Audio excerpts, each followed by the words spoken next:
তো good morning my girlfriend, আশা করছি তোমরা সবাই খুব ভালো রয়েছো।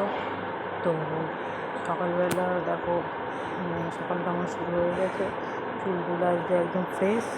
তো আমার হাজব্যান্ড ঘুম থেকে উঠলে আমার হাজব্যান্ড চা দিয়ে দেয়। তো আমার বড়মশাই চাটা দেওয়ার পর, চাটা খাওয়ার পর দেখো দিয়ে একটু বিছানা গুছিয়ে নিয়েছি। গুছিয়ে নেওয়ার পরে গোছানো হয়ে গেছে। গোছানো হওয়ার পর হচ্ছে যেহেতু ওয়ার্ডরোবের উপরে আমার মা বাবার ছবি থাকে, তো সবসময় সেটাকে ক্লিন করার চেষ্টা করি। কেন আমার মা ডেড হয়ে গেছে, তো আমি সবসময় চাই আমার মা বাবার ফটো যেন পরিষ্কার থাকে। ঠিক আছে, তারপর হচ্ছে তোমার দেখো আমার হাজব্যান্ড চলে এসছে।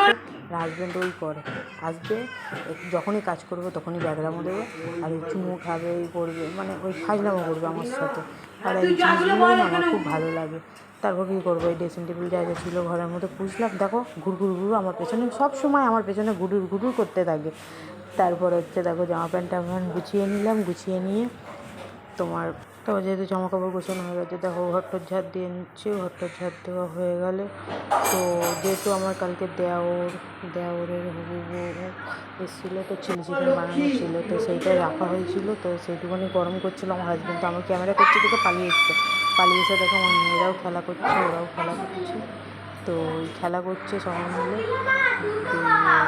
কী করবো, এই ভাত আর পান্তা ভাত আর